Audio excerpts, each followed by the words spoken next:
Hello everyone, स्वागत है आप सभी का एक बार फिर से हमारी इस न्यू वीडियो में। आज हम देखने वाले हैं ज्योग्राफी का एक और टॉपिक जिसमें देखेंगे पृथ्वी और उसका सौरिक संबंध।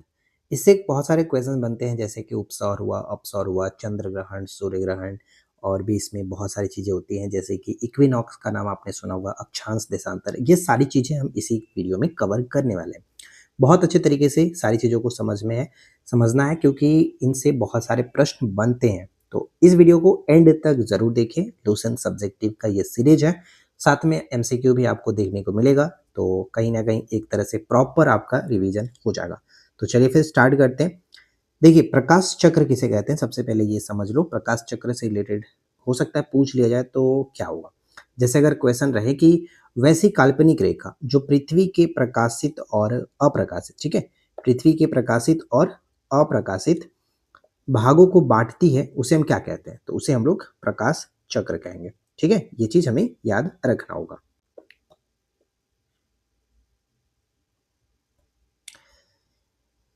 अब यहाँ पे ध्यान दीजिए कि पृथ्वी की गतियां, तो पृथ्वी की गतियां दो प्रकार की होती हैं, दो गतियां होती हैं जिसे हम लोग एक तो घूर्णन गति कहते हैं या फिर इसे दैनिक गति, और एक कहते हैं हम लोग परिक्रमण। ठीक है, परिक्रमण कहते हैं, परिक्रमण, या फिर इसे हम लोग वार्षिक गति कहते हैं। आगे देखेंगे। सबसे पहले घूर्णन गति समझते हैं जिसे रोटेशन कहा जाता है। पृथ्वी सदैव अपने अक्ष पर पश्चिम से पूर्व की ओर घूमती है, ये तो सबसे पहले आपको याद रखना है। और हमने जब ग्रह के बारे में पढ़ रहे थे वहां भी हमको बताया गया था कि पृथ्वी अपने अक्ष पर पश्चिम से पूर्व की ओर घूमती है।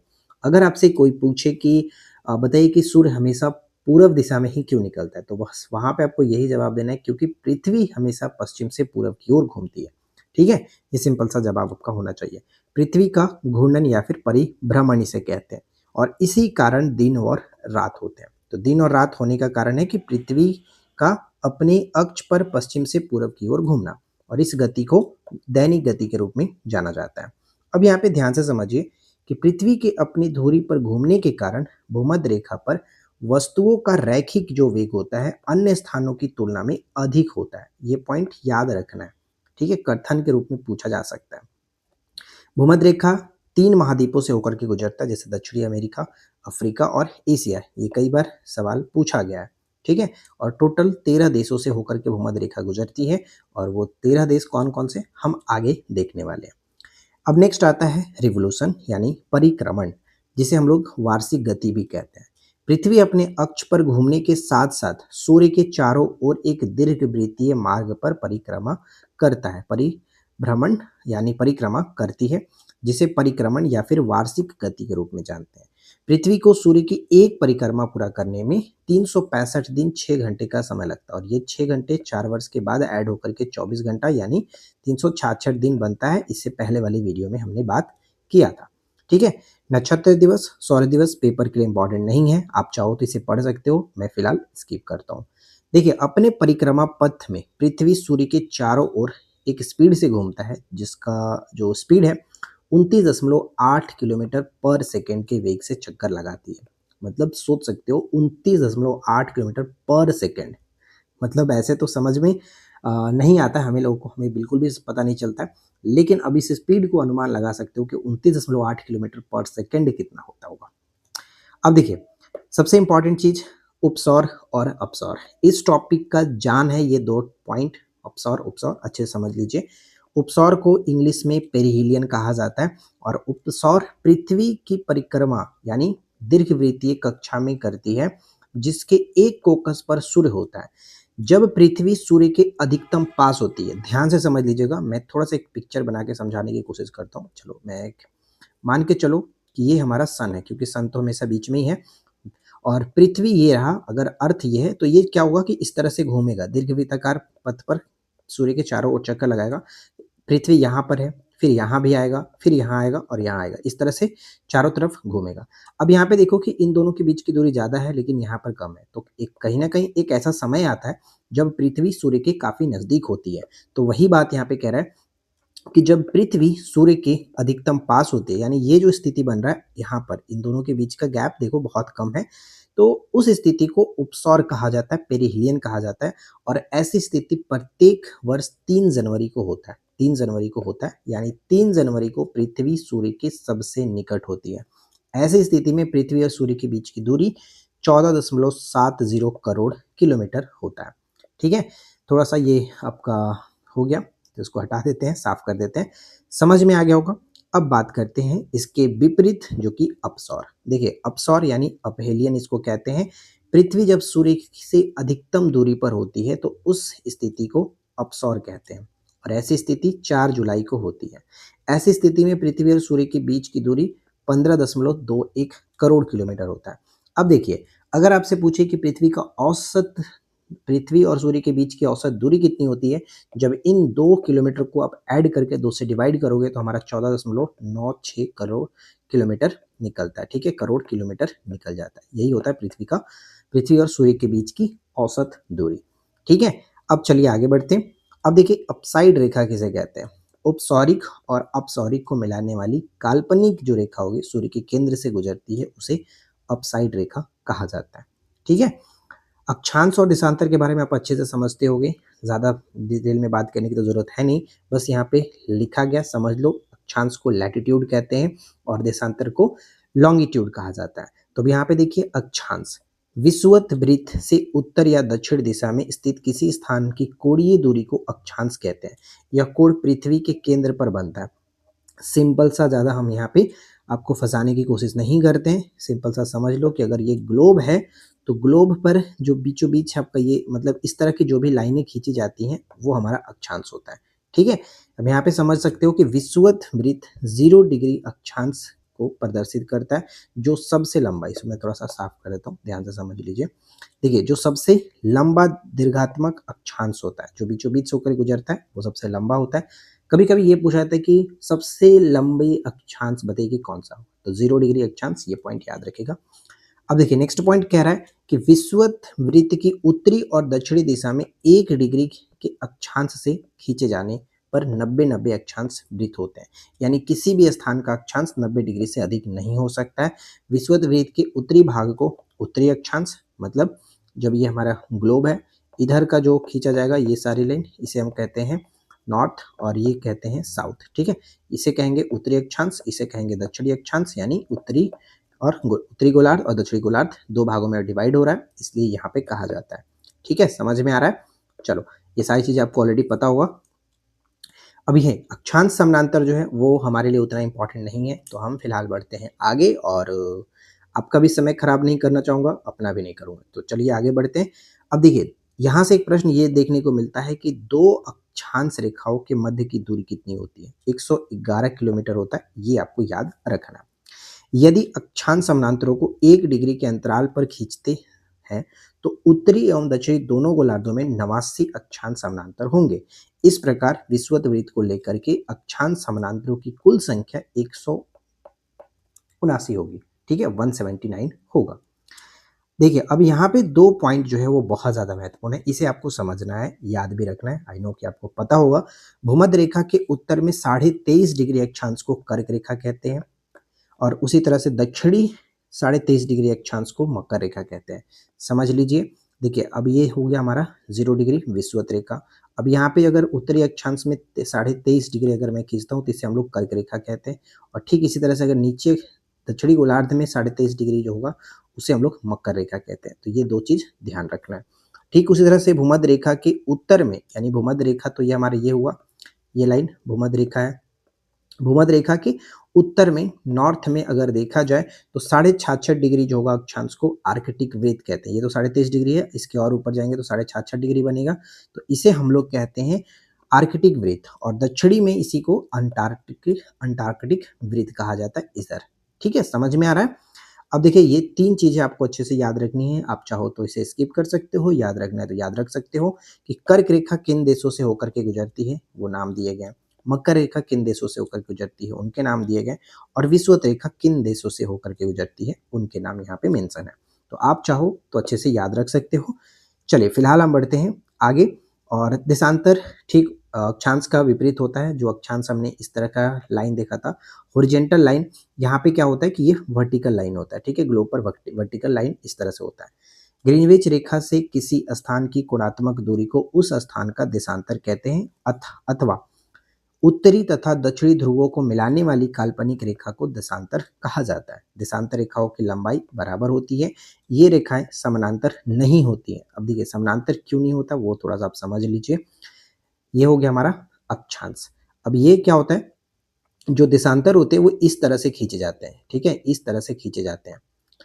ग्लोब पर हम देखेंगे तो इस तरह से रहता है, तो इसलिए कहा जाता है कि ये समानांतर नहीं होता है। अब समानांतर रहेगा तो ऐसे रहना चाहिए ना, बराबर रहना चाहिए था, लेकिन ऐसे नहीं रहता है, ये उस तरह से थोड़ा सा टिल्टेड रहता है, टेढ़ा रहता है, इसलिए यहाँ पे कहा जाता है कि ये बराबर समानांतर नहीं होती हैं। क्लियर हो गया। ये रेखाएं उत्तरी तथा दक्षिणी ध्रुव पर एक बिंदु पर आकर के मिलती है, यानी यहाँ पे जैसे कि ये बनाया जाएगा तो ऊपर में आकर के ये मिलता है, ठीक है, दोनों दक्षिणी ध्रुव पर आकर के मिलता है, इस तरह से उत्तरी और दक्षिणी ध्रुव पर मिलता है। ध्रुवों से विषुवत रेखा की ओर, ध्यान से समझिएगा कि ध्रुवों से अगर विषुवत रेखा की ओर बढ़ने पर देशांतरों के बीच की दूरी बढ़ती है। अब ध्यान से इसको समझ लीजिए, मैं थोड़ा सा मैप के थ्रू समझा देता हूँ, मतलब एक डायग्राम बना करके। कहने का मतलब ये हुआ कि अगर ये हमारा देशांतर इस तरह से, तो कह रहा है क्या, देखो ये तो आके यहाँ पे मिलता है, तो कह रहा है कि ध्रुवों से अगर विषुवत रेखा की ओर जाते हैं, ये हमारा ध्रुव हो गया, मैं पेन का कलर चेंज करता हूँ, ये ध्रुव हो गया। अगर मैं ध्रुव से विषुवत रेखा तो ये है, ठीक है, ध्रुव से अगर विषुवत रेखा की ओर बढ़ते हैं तो देशांतरों के बीच की दूरी क्या होगा। अब आपस में तो दो अगर देशांतर मान के चलो ऐसे है तो यहाँ पे तो कम दूरी है, लेकिन अगर हम विषुवत रेखा की तरफ बढ़ते हैं तो इन दोनों का गैप देखो कि बढ़ गया, ठीक है। तो यही कह रहा है कि जब ध्रुव से विषुवत रेखा की ओर बढ़ते हैं तो देशांतरों के बीच की दूरी बढ़ती है, और विषुवत रेखा पर इनके बीच की दूरी अधिकतम होता है 111.32 किलोमीटर, यानी दो देशांतरों के बीच की दूरी यहाँ पर 111.32 किलोमीटर होगा। क्लियर हो गया। चलो साफ करते हैं, आगे बढ़ते हैं। नेक्स्ट यहाँ पे आगे बढ़ देंगे, देखेंगे नेक्स्ट पॉइंट क्या कह रहा है कि अतः मतलब इसे हम प्रधान मध्याह्न रेखा कहते हैं। इस देशांतर का मान 0 डिग्री होता है, जो बीचों बीच है, मतलब कि इस तरह का जो बीचों बीच होगा उसको कहेंगे मध्याह्न, ठीक है, मध्याह्न कहा जाता है। 180 डिग्री पूर्व और 180 डिग्री पश्चिम देशांतर की गणना करते हैं, मतलब लेफ्ट साइड में जो होगा उसे 180 डिग्री पश्चिम, और एक राइट साइड में जो होगा उसे 180 डिग्री पूर्व देशांतर के रूप में जानते हैं। देखिए ये सब मुझे ज़्यादा बताने की ज़रूरत नहीं है, आप सभी को पता होगा, लेकिन एक अगर हम बात कर ही रहे हैं टॉपिक के बारे में तो इसलिए हम थोड़ा सा चर्चा कर ले रहे हैं। आगे बढ़ते हुए नेक्स्ट पॉइंट कह रहा है कि प्रधान जो मध्याह्न रेखा की बाईं ओर रेखाएं पश्चिमी देशांतर, और दाहिनी ओर जो रेखाएं होंगी उसे पूर्वी देशांतर कहा जाता है, जो मैंने आपको भी समझाया। ये क्रमशः पश्चिमी गोलार्ध और पूर्वी गोलार्ध कहलाते हैं। 180 डिग्री पूर्व तथा 180 डिग्री पश्चिमी देशांतर एक ही रेखा है, गोलाकार होने के कारण पृथ्वी 24 घंटे में 360 डिग्री घूमती है, अतः 1 डिग्री देशांतर की दूरी तय करने में पृथ्वी को 4 मिनट का समय लगता है, राइट। देशांतर के आधार पर ही किसी स्थान का समय ज्ञात किया जाता है, ये मोस्ट इंपॉर्टेंट है, पेपर में पूछा जाता है। दो देशांतर रेखाओं के बीच की दूरी को गोरे कहा जाता है, जैसे दो अक्षांशों के बीच की दूरी को जोन कहते हैं, उसी तरह से दो देशांतर रेखाओं के बीच की दूरी को गोरे कहा जाता है। शून्य अंश अक्षांश और शून्य अंश देशांतर अटलांटिक महासागर में मिलते हैं, ये पॉइंट भी याद रखिएगा, ठीक है। मानचित्र एवं ग्लोब पर पाई जाने वाली प्रतिच्छेदन रेखाओं को भौगोलिक रेखा जाल कहते हैं। संक्रांति पेपर के लिए महत्वपूर्ण नहीं है। कर्क संक्रांति बात करते हैं। 21 जून को सूर्य कर्क रेखा पर लंबवत चमकता है, लंबवत होता है। कर्क रेखा का मतलब क्या हुआ, कर्क रेखा का मतलब उत्तरी गोलार्ध में जो हमारा 23 डिग्री अक्षांश है वहां पर कहते हैं कर्क रेखा, यानी वहां पर 21 जून को सूर्य लंबवत चमकता है, इसे कर्क संक्रांति या फिर ग्रीष्म अयनात कहते हैं। इस दिन उत्तरी गोलार्ध में सबसे बड़ा दिन होता है, और ठीक उसका विपरीत होता है मकर संक्रांति, जो कि 22 दिसंबर को होता है। और 22 दिसंबर के दिन क्या होता है कि 22 दिसंबर के दिन उत्तरी गोलार्ध में छोटा दिन होगा और दक्षिणी गोलार्ध में सबसे बड़ा दिन होता है। तो ये दो प्रश्न तो हमेशा पूछे जाते हैं, ये पॉइंट याद रखिएगा कि उत्तरी गोलार्ध का सबसे बड़ा दिन कब होगा, 21 जून को, और दक्षिणी गोलार्ध का सबसे बड़ा दिन कब होगा, 22 दिसंबर को। ये दो पॉइंट बहुत ज़्यादा महत्वपूर्ण है, अच्छे से याद रखिएगा। चलिए नेक्स्ट वहीं पे पॉइंट आता है मकर संक्रांति, जो कि मैंने आपको बताया 22 दिसंबर को सूर्य मकर रेखा पर लंबवत होता है, और इसे मकर संक्रांति या फिर शीत अयनात कहते हैं, और इस दिन दक्षिणी गोलार्ध में सबसे बड़ा दिन होता है, ठीक है। देखो ऐसे याद रख सकते हो, सिंपल सा तरीका जो मैं तरीका यूज करता हूँ। मान के चलो कि दो डेट कह रहा है, एक 21 जून कह रहा है, मान के चलो कि ये हमारा दो पूरे 12 महीने का होता है पूरा हमारा कैलेंडर, तो हम इसको दो डिवाइड कर देते हैं। एक ऊपर वाला भाग हो गया और एक आपका नीचे वाला भाग साउथ हो गया। तो एक 21 जून की बात कर रहा है, तो 21 जून यहाँ पर बीच में, जुलाई कहता तो नीचे घुसाते, ठीक है, लेकिन ऊपर में रखते हैं क्योंकि ये उत्तरी गोलार्ध 21 जून की बात कर रहा है, 6 मंथ में अंदर आ रहा है, तो ऊपर रखते हैं। और निचला होता है 22 दिसंबर, जो कि हम नीचे रखते हैं। तो उत्तरी गोलार्ध ऊपर में है, यही पूछा जाएगा ना कि उत्तरी गोलार्ध का सबसे बड़ा दिन कब होगा, तो 21 जून ऊपर में है, ठीक है। दक्षिणी गोलार्ध में पूछा है तो नीचे है 22 दिसंबर, इसे कह सकते हैं, टिक करेंगे। तो ये मेरा लॉजिक था याद करने का, तो मैंने आपको समझा दिया। चलिए आगे बढ़ते हैं। अब आता है विषुव। इक्विनॉक्स इसको कहते हैं। साल में 2 बार इक्विनॉक्स होता है, एक 21 मार्च को और एक 23 सितंबर को, ठीक है। और इन 2 दिनों में होता ये है कि पृथ्वी पर दिन और रात दोनों बराबर होते हैं। समझिए 21 मार्च एवं 23 सितंबर को सूर्य की किरणें विषुवत रेखा पर सीधी पड़ती है और इस अवस्था में कोई भी ध्रुव सूर्य की ओर नहीं झुका होता है। इसलिए होता है ये कि पृथ्वी पर दिन और रात बराबर होते हैं, इसे विषुव कहते हैं। और प्रत्येक वर्ष में 2 बार ही ये होता है, एक 21 मार्च को और 23 सितंबर को। ये प्रश्न पूछा जा चुका है कि पूरे साल भर में, पूरे एक वर्ष में कितनी बार विषुव होता है, इक्विनॉक्स होता है 2 बार। कब कब? 21 मार्च 23 सितंबर, ठीक है। 23 सितंबर को उत्तरी गोलार्ध में शरद ऋतु होती है, जबकि दक्षिणी गोलार्ध में वसंत ऋतु होता है। 21 मार्च को स्थिति इसके विपरीत होती है, जब उत्तरी गोलार्ध में बसंत ऋतु तथा दक्षिणी गोलार्ध में शरद ऋतु होते हैं। मतलब बात वही है, घुमा फिरा करके एक ही चीजों को कह रहा है। फिलहाल हम आगे बढ़ते हैं। देखिए नेक्स्ट यहाँ पे कह रहा है कि 23 सितंबर से 21 मार्च तक सूर्य का प्रकाश दक्षिणी गोलार्ध में 12 घंटे या फिर अधिक समय तक प्राप्त होता है। जैसे जैसे दक्षिणी गोलार्ध की ओर बढ़ते हैं, दिन की अवधि भी बढ़ती है। दक्षिणी गोलार्ध पर इसी कारण 6 महीने तक दिन रहता है और इसी प्रकार उत्तरी ध्रुव एवं दक्षिणी ध्रुव दोनों पर ही 6-6 महीने का दिन और 6 महीने की रात्रि होती है। ये समझ में आया। नेक्स्ट कह रहा है कि पृथ्वी को अपने अक्ष पर झुकी होने के कारण दिन और रात छोटा बड़ा होता है। साथ ही साथ पृथ्वी के परिक्रमण तथा पृथ्वी के अक्ष के निश्चित दिशा में झुके होने के कारण ऋतु परिवर्तन होता है। तो ये 2 चीज भी आपको याद रखना है। अब आता है सूर्य ग्रहण, चंद्र ग्रहण, ये देख लेते हैं। सूर्य ग्रहण जो होता है, जब कभी दिन के समय सूर्य एवं पृथ्वी के बीच जब चंद्रमा आ जाता है तो सूर्य की चमकती सतह चंद्रमा के कारण दिखाई नहीं पड़ने लगती है, तो इस स्थिति को सूर्य ग्रहण कहते हैं। जब सूर्य का एक भाग छिप जाता है तो उसे आंशिक सूर्य ग्रहण कहते हैं, और जब पूरा सूर्य ही कुछ क्षणों के लिए छिप जाता है तो उसे पूर्ण सूर्य ग्रहण कहते हैं। पूर्ण सूर्य ग्रहण हमेशा अमावस्या के दिन होता है, ठीक है। अब आता है चंद्र ग्रहण। तो सूर्य ग्रहण आपको समझ में आ गया कि पृथ्वी और सूर्य के बीच चंद्रमा बीच में आता है, और यहाँ पे चंद्र ग्रहण के समय क्या होता है कि सूर्य और चंद्रमा के बीच पृथ्वी आता है। जब सूर्य और चंद्रमा के बीच पृथ्वी आ जाती है तो सूर्य की पूरी रोशनी चंद्रमा पर नहीं पड़ती है, इस कारण चंद्र ग्रहण कहते हैं। चंद्र ग्रहण हमेशा पूर्णिमा के दिन होता है, पूर्णिमा की रात्रि में होता है। प्रत्येक पूर्णिमा को चंद्र ग्रहण नहीं होता है क्योंकि चंद्रमा और पृथ्वी के कक्षा पथ में 5 डिग्री का अंतर होता है, जिस कारण चंद्रमा कभी कभी पृथ्वी के ऊपर से या फिर नीचे से गुजर जाती है। एक वर्ष में अधिकतम 3 बार पृथ्वी के उपज छाया क्षेत्र में चंद्रमा गुजरता है, तभी चंद्र ग्रहण लगता है। सूर्य ग्रहण के समान चंद्र ग्रहण से भी आंशिक और पूर्ण हो सकता है, ठीक है। जैसे हमने सूर्य ग्रहण देखा था, आंशिक भी होता है और पूर्णतः भी होता है, तो उसी तरह से चंद्र ग्रहण भी होता है। समय का निर्धारण, एक देशांतर का अंतर होने पर समय में 4 डिग्री का अंतर होता है, 4 मिनट का अंतर होता है। ये हमने ऊपर में भी देखा था। चूंकि पृथ्वी पश्चिम से पूर्व की ओर घूमती है, फलतः ग्रीनविच से पूर्व की ओर बढ़ने पर प्रत्येक देशांतर पर समय 4 मिनट बढ़ता है, और वहीं अगर पश्चिम जाने पर यानी इधर जाते हैं, ये तो आपका इस तरह देखा जाए तो इधर अगर जाएंगे यानी पूर्व की तरफ जाएंगे तो बढ़ाना पड़ता है, और अगर पश्चिम की तरफ जाएंगे तो 4 मिनट घटाना पड़ता है। और ये जो निश्चय किया गया था वो देखिए, वाशिंगटन डीसी में 22 अक्टूबर 1884 को ही एक अंतर्राष्ट्रीय गोष्ठी में लंदन के पूर्व में ग्रीनविच नामक स्थान पर स्थित रॉयल वेधशाला से गुजरने वाली देशांतर रेखा को प्रधान मध्याह्न रेखा माना गया था, ठीक है। और इसे ही ग्रीनविच मध्याह्न का नाम दिया गया था, ठीक है।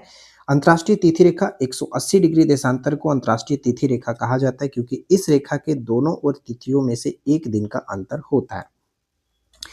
ज़्यादा कुछ हमें उतना ध्यान नहीं रखना है। अब यहाँ पे देखिए, इसमें सारी चीज़ें बताई गई हैं और एग्ज़ाम्पल भी दिया गया, उदाहरण के लिए आप इसको समझ सकते हैं। जो हमने चीज़ें देखा 4 मिनट वाला चीज़, वो सारी चीज़ें यहाँ पर आपको देखने को मिलेगा। कैसे-कैसे बताया गया, वो सारी चीज़ समझ सकते हैं। कि एक दिन आगे कैसे होता है, एक दिन पीछे कैसे होता है, वो सारी चीज़ आपको यहाँ पे समझ आएगी। वास्तव में अंतर्राष्ट्रीय तिथि रेखा पूर्णतः 180 डिग्री देशांतर का अनुसरण नहीं करता है। यह 180 डिग्री देशांतर के दाएँ या फिर बाएँ मुड़ जाती है ताकि स्थानीय भागों का विभाजन ना हो और लोगों को तिथि के बारे में भ्रम ना हो। ये हमें उतना महत्वपूर्ण हमारे लिए नहीं है। अब देखिए यहाँ पे एक प्रश्न बन सकता है, एक ट्विस्ट आ सकता है आपके सामने कि अंतर्राष्ट्रीय तिथि रेखा बताइए कि निम्नलिखित में से किनसे होकर के नहीं गुजरती, ऐसे पूछा जा सकता है। तो याद रखना है कि आर्कटिक महासागर से गुजरता है, चुकी सागर से, बेरिंग स्ट्रेट और प्रशांत महासागर से होकर के गुजरती है। तो ये एक वीवीआई पॉइंट यहाँ पे बनेगा, राइट। 1884 में वाशिंगटन में संपन्न इंटरनेशनल मेरिडियन कॉन्फ्रेंस में 180वें याम्योत्तर को अंतर्राष्ट्रीय तिथि रेखा निर्धारित किया गया। ऐसा इसलिए किया गया ताकि विभिन्न देशों के मध्य यात्रियों को कुछ स्थानों पर एक दिन का अंतर होने का कारण परेशानी न हो। ठीक है। बेरिंग जल संधि अंतर्राष्ट्रीय तिथि रेखा से समानांतर स्थित है। ये तो कई बार पूछा भी जा चुका है, ध्यान में रखिएगा। समय जोन और मानक समय, विश्व को टोटल 24 समय जोनों में विभाजित किया गया है। इस समय जोनों को ग्रीनविच मीन टाइम व मानक समय में 1 घंटे के अंतराल के आधार पर विभाजित किया गया है, अर्थात प्रत्येक जोन 15 डिग्री के बराबर होता है। यहाँ पे देखिए कि चूंकि पृथ्वी पश्चिम से पूरब की ओर चक्कर लगाती है, अतः वे स्थान जो ग्रीनविच के पूरब में है उनका समय ग्रीनविच समय से आगे होगा और जो पश्चिम में यानी जो हमारे बाईं ओर है उनका समय पीछे होगा। ये चीज ध्यान में रखना है, क्लियर रखना है, ठीक है। अब देखिए नेक्स्ट पॉइंट यहाँ पे कह रहा है कि 24 घंटे में अपने अक्ष पर 360 डिग्री घूमती है, अर्थात 1 घंटे में 15 डिग्री एवं 4 मिनट में 1 डिग्री घूमती है। इस प्रकार जब ग्रीनविच में दोपहर के 12 बजे हो तब ग्रीनविच से 15 डिग्री अगर पूरब की बात की जाए, यानी पूरब मतलब भारत की तरफ अगर हम देखा जाए, तो 15 गुने 4 60 मिनट का अंतर होगा, यानी ग्रीनविच से समय से 1 घंटा आगे होगा, क्योंकि पूरब में जा रहे हैं। पूरब में जाएंगे तो 1 घंटा आगे हो जाएगा और यही पश्चिम में जाएंगे तो 1 घंटा पीछे हो जाएगा। यही बात यहाँ पर समझाया गया, राइट। अब यहाँ पे कह रहे हैं कि भारत में 82.5 डिग्री पूर्वी देशांतर जो इलाहाबाद के निकट मिर्जापुर से होकर के गुजरती है के समय को मानक समय माना गया है। यह समय ग्रीनविच से 5.5 घंटा आगे है। जब ग्रीनविच में दोपहर के 12 बजे हो उस समय भारत में कितना बजेगा, 5.5 घंटा आगे, यानी शाम का 5:30 बजेगा। ठीक है। ग्रीनविच जो है वो यूनाइटेड किंगडम, ब्रिटेन, यूके में स्थित है। मानक समय साढ़े जो 7 डिग्री है पूरब में लिया गया। नेक्स्ट आता है विषुवत रेखा यानी इक्वेटर। अब ये तो सारी चीजें हमने ऑलरेडी बात कर ली है। इक्वेटर किसे कहते हैं? पृथ्वी के मध्य सतह से होकर के जाने वाली जो अक्षांश है उसे उत्तरी और दक्षिणी ध्रुव में बराबर दूरी में होती है और यह शून्य अंश के अक्षांश होती है। विषुवत रेखा के उत्तरी भाग को उत्तरी गोलार्ध और दक्षिणी भाग को दक्षिणी गोलार्ध कहते हैं। ये जो समझ में आ गया।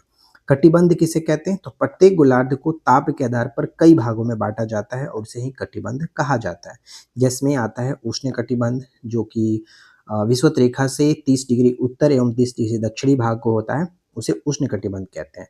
उपोष्ण क्या होता है? उपोष्ण में जो कि 30 से लेकर के 45 डिग्री तक होता है, यानी उत्तरी और दक्षिणी दोनों में होता है, उसे उपोष्ण कहते हैं।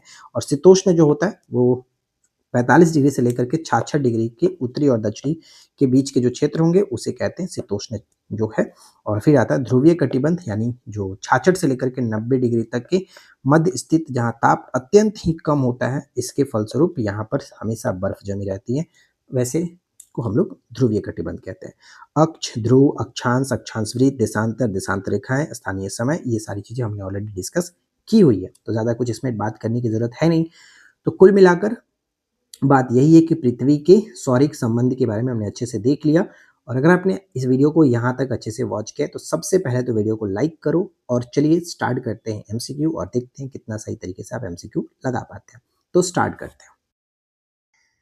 तो चलिए फिर स्टार्ट करते हैं एमसीक्यू। और सबसे पहला प्रश्न ये है कि पृथ्वी अपने अक्ष पर किस दिशा में घूमती है?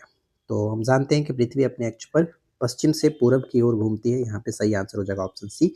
और यही कारण है कि सूर्योदय हमेशा पूरब की ओर होता है। ठीक है। पृथ्वी की किस गति के कारण दिन और रात होते हैं? तो दिन और रात होने का जो गति का कारण है वो मतलब पृथ्वी की गति जो है वो घूर्णन गति, यानी जिसे हम लोग दैनिक गति कहते हैं। राइट आंसर बी बिल्कुल सही होगा। अगला है कि निम्नलिखित कथनों पर विचार करें। पहला पॉइंट है कि भूमध्य रेखा पर वस्तुओं का रैखिक वेग अन्य स्थानों की तुलना में अधिक होता है। तो यहाँ पे हम ये कह सकते हैं ये पॉइंट तो बिल्कुल करेक्ट है, कोई दिक्कत नहीं। सेकंड पॉइंट है कि भूमध्य रेखा कुल 15 देशों से होकर गुजरती है। जी नहीं, हमने 13 देशों के बारे में बात किया था, तो ये पॉइंट गलत है।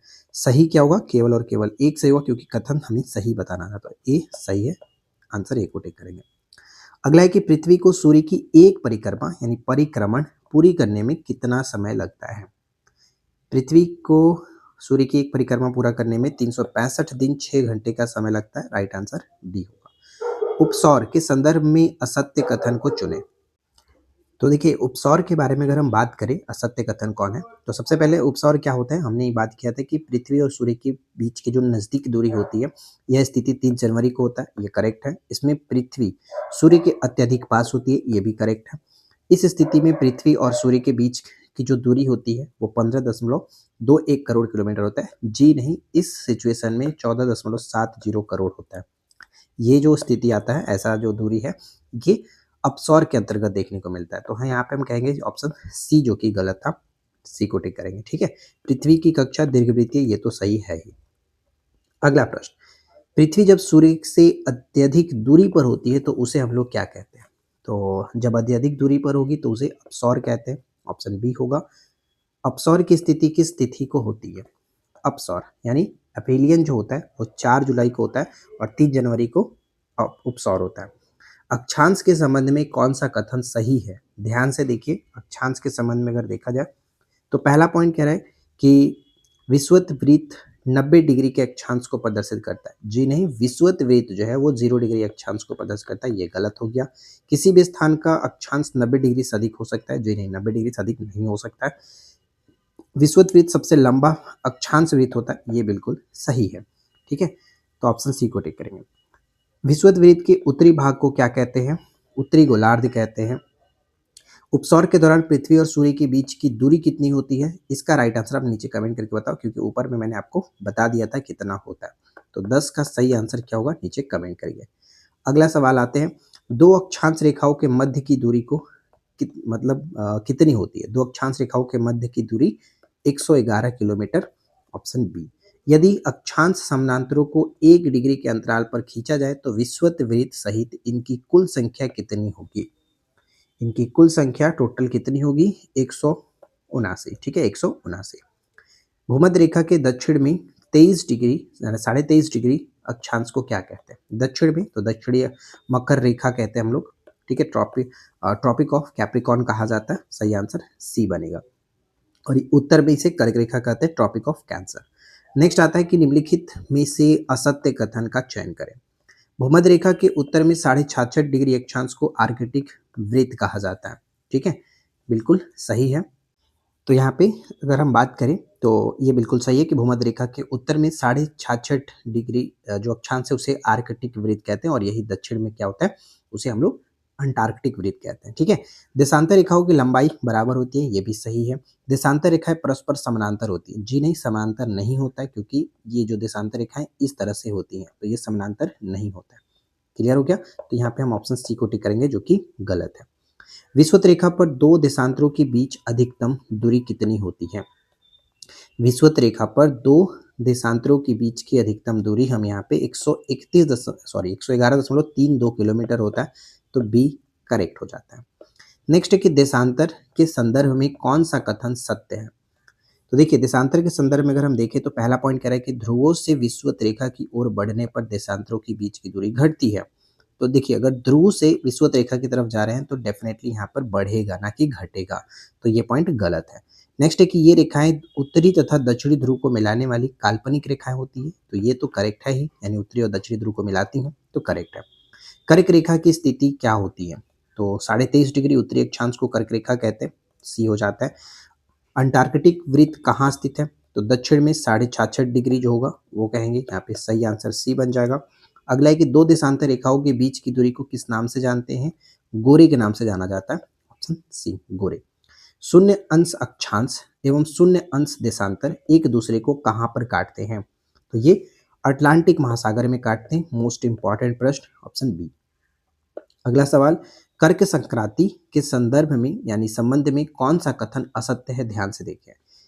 कर्क संक्रांति, यह स्थिति 21 जून को होती है, ये बिल्कुल सही है। इस दिन सूर्य मकर संक्रांति पर लंबवत होता है, जी नहीं, मकर संक्रांति पर नहीं, कर्क रेखा पर जो कि लंबवत होता है, इसलिए यहाँ पे हम कहेंगे बी असत्य है। ठीक है। इस दिन उत्तरी गोलार्ध में सबसे बड़ा दिन होता है और नॉर्वे में इस समय अर्धरात्रि को सूर्य दिखाई देता है। तो यहाँ पे बाकी ऑप्शन सही थे लेकिन बी गलत था। अगला प्रश्न आता है कि 22 दिसंबर को सूर्य की किरणें मकर रेखा पर लंबवत होने की स्थिति को क्या कहते हैं? इसे हम लोग कहते हैं शीत अयनात या फिर मकर संक्रांति के नाम से जाना जाता है। राइट आंसर सी बनेगा। ठीक है। अगला है विषुव इक्विनॉक्स के संदर्भ में निम्नलिखित कथनों पर विचार करिए। पहला पॉइंट कि यह स्थिति 21 मार्च और 23 सितंबर को होती है, साल में 2 बार होता है, करेक्ट है। इस दौरान पूरी पृथ्वी पर दिन और रात बराबर होते हैं, ये भी करेक्ट है। तो दोनों के दोनों कथन यहाँ पे सही होगा, इसलिए ऑप्शन सी को टिक करेंगे। राइट। नेक्स्ट आता है सूर्य ग्रहण की स्थिति कब उत्पन्न होती है? सूर्य ग्रहण तब होगा जब सूर्य और पृथ्वी के बीच चंद्रमा आएगा, जब सूर्य और पृथ्वी के बीच चंद्रमा आ जाता है। तो यहाँ पे हम ऑप्शन बी को टिक करेंगे। ये बहुत अच्छा सवाल है, पूछा जाता रहता है, याद रखिएगा। पूर्ण सूर्य ग्रहण हमेशा किस दिन होता है? तो देखिए, पूर्ण सूर्य ग्रहण जो होगा वो हमेशा अमावस्या के दिन होगा, तो राइट आंसर बी होगा, अमावस्या के दिन। अगला सवाल, चंद्र ग्रहण के संबंध में असत्य कथन को चुने। देखिए, चंद्र ग्रहण कब होगा? जब सूर्य और चंद्रमा के बीच पृथ्वी आ जाता है। तो यहाँ पे हम ये कह सकते हैं, ये तो सही है, चंद्र ग्रहण हमेशा पूर्णिमा की रात्रि में होगा, ये भी सही है। और प्रत्येक पूर्णिमा को चंद्र ग्रहण होता है, ऐसा जरूरी नहीं है कि प्रत्येक पूर्णिमा को चंद्र ग्रहण हो, तो ये पॉइंट गलत है, सी को टिक करेंगे। चंद्रमा और पृथ्वी के कक्षा पथ में 5 डिग्री का अंतर है और यही कारण होता है कि कभी चंद्रमा ऊपर से और कभी नीचे से निकल जाता है। तो करेक्ट आंसर ऑप्शन सी हो जाता है। किस देशांतर रेखा को अंतर्राष्ट्रीय तिथि रेखा के नाम से जानते हैं? 180 डिग्री देशांतर को, ऑप्शन सी। बहुत अच्छा सवाल है, याद रखिएगा। नेक्स्ट क्या आता है? अगला है कि अंतर्राष्ट्रीय तिथि रेखा निम्नलिखित में से कहाँ से होकर के गुजरती है? तो याद रखना है कि अंतर्राष्ट्रीय तिथि रेखा जो है आर्कटिक सागर, बेरिंग स्ट्रेट, प्रशांत सागर, ये सभी से होकर के गुजरता है। D will be right answer. अंतर्राष्ट्रीय तिथि रेखा का निर्धारण किस वर्ष और कहाँ किया गया था? तो अंतर्राष्ट्रीय तिथि रेखा का निर्धारण 1884 का वाशिंगटन डीसी में एक सम्मेलन में किया गया। तो ए सही आंसर है। कौन सी जल संधि अंतर्राष्ट्रीय तिथि रेखा के समानांतर स्थित है? तो समानांतर में स्थित है बेरिंग जल संधि, ऑप्शन बी, बेरिंग जल संधि। ठीक है। चलिए अगला सवाल, विश्व को कुल कितने समय जोनों में विभाजित किया गया? टाइम जोन्स में विभाजित किया गया, तो टोटल 24 समय जोन में। ठीक है, 24। प्रत्येक समय जोन कितने डिग्री के बराबर होता है? कितने डिग्री के बराबर होता है? तो इसे याद रखना कि प्रत्येक जो समय जोन है वो 15 डिग्री के बराबर है। सी यहाँ पे करेक्ट है। समय जोन के संदर्भ में निम्नलिखित कथनों पर विचार करिए। तो यहाँ पे देखें, पहला पॉइंट कि प्रत्येक जोन 15 डिग्री के बराबर होता है, मानक समय में 1 घंटे के अंतराल के आधार पर विभाजित किया गया है। तो दोनों कथन सही होगा, सी को टिक करेंगे। नेक्स्ट है कि भारत का मानक समय किस देशांतर रेखा से निर्धारित किया जाता है? तो भारत का जो स्टैंडर्ड टाइम है वो 82.5 डिग्री पूर्वी देशांतर, 82.5 डिग्री पूर्वी देशांतर, यहाँ पे हमारा बी सही आंसर बनेगा। भारतीय मानक समय यानी आईएसटी जो है, Indian standard time, Greenwich mean time से कितना आगे है? तो ये 5.5 घंटा आगे है और ये सब कुछ हमने ऑलरेडी देखा था थ्योरी में, क्यों आगे होता है। जब हम पूर्व की तरफ रहेंगे तो जो प्लस होता है जोड़ा जाता है, और अगर पश्चिम की तरफ रहेंगे तो फिर वहाँ पर कमी किया जाता है, पीछे होगा। ठीक है। यदि ग्रीनविच यानी यूके में दोपहर के 12 बजे हो तो भारत में क्या समय होगा? भारत में 5.5 घंटा आगे चलता है, तो यहाँ पे शाम का 5:30 होगा। ठीक है, 5:30 PM, बी करेक्ट है। विश्व में मानक समय को आमतौर पर कितने डिग्री के गुणक में लिया जाता है? कितने डिग्री गुणक में लिया जाता है? तो 7.5 डिग्री। ठीक है, 7.5 डिग्री, ऑप्शन डी। उष्ण कटिबंधीय का विस्तार कहाँ तक पाया जाता है? उष्ण कटिबंधीय, तो देखिए उष्ण कटिबंधीय हम कह सकते हैं, करेक्ट आंसर हमारा बनेगा जो कि विषुवत रेखा से 30 डिग्री उत्तर और 30 डिग्री दक्षिण को हम लोग कहते हैं उष्ण कटिबंधीय है। निम्नलिखित में से किस कटिबंध में मौसम सदैव गर्म रहता है और सूर्य वर्ष में 2 बार शीर्ष पर चमकता है? तो ऐसा अगर हम देखें तो कह सकते हैं ऑप्शन सी, उष्ण कटिबंध में। ठीक है, उष्ण कटिबंध में। अगला है कि उपोष्ण कटिबंध के संबंध में सही कथन चुने। उपोष्ण कटिबंध, उपोष्ण कटिबंध हम उसे कहते हैं जहाँ पर 30 डिग्री से लेकर के 45 डिग्री उत्तरी और दक्षिणी अक्षांशों के बीच की स्थिति हो, तो सही आंसर सी बनेगा। अगला सवाल क्या है? नेक्स्ट है कि शीतोष्ण कटिबंध के संदर्भ में असत्य कथन चुनें। शीतोष्ण कटिबंध, देखिए शीतोष्ण कटिबंध हम वहाँ पे कहेंगे जैसे कि इसका विस्तार 45 डिग्री से 66 डिग्री उत्तरी और दक्षिणी अक्षांश के बीच हो। यहाँ सूर्य सिर के ऊपर कभी नहीं चमकता है, बिल्कुल सही है, इसलिए यहाँ पर मौसम ठंडा रहता है, बर्फ जमा रहता है। और यहाँ का तापमान उष्णकटिबंधीय से कम होता है, ये भी सही है, कोई दिक्कत नहीं। यह क्षेत्र केवल दक्षिणी गोलार्ध में होता है, जिन्हें दोनों गोलार्ध में होगा, उत्तरी और दक्षिणी दोनों में होगा, इसलिए डी यहाँ पे गलत होगा। अगला प्रश्न कि निम्नलिखित कथनों पर विचार करिए। ग्रीनविच यूनाइटेड किंगडम में स्थित है, सही है। ताप के आधार पर गोलार्ध को विभाजित करने वाले भागों को कटिबंध कहते हैं, दोनों के दोनों कथन सही होगा। ठीक है, ऑप्शन सी को टिक करेंगे। तो कुल मिलाकर देखिए, आज हमने इस वीडियो में पृथ्वी का सौरिक संबंध अच्छे से कवर कर लिया। उम्मीद है कि ये वीडियो आप लोगों के लिए हेल्पफुल रही होगी। पसंद आया हो तो लाइक एंड शेयर जरूर करके जाएं। चैनल पे पहली बार हैं, सब्सक्राइब करके नोटिफिकेशन बेल आइकन को ऑल पे सेट कर लीजिए। हम मिलते हैं इसी प्रकार के नेक्स्ट वीडियो में नए टॉपिक के साथ। Thanks for watching, keep learning, have a good day.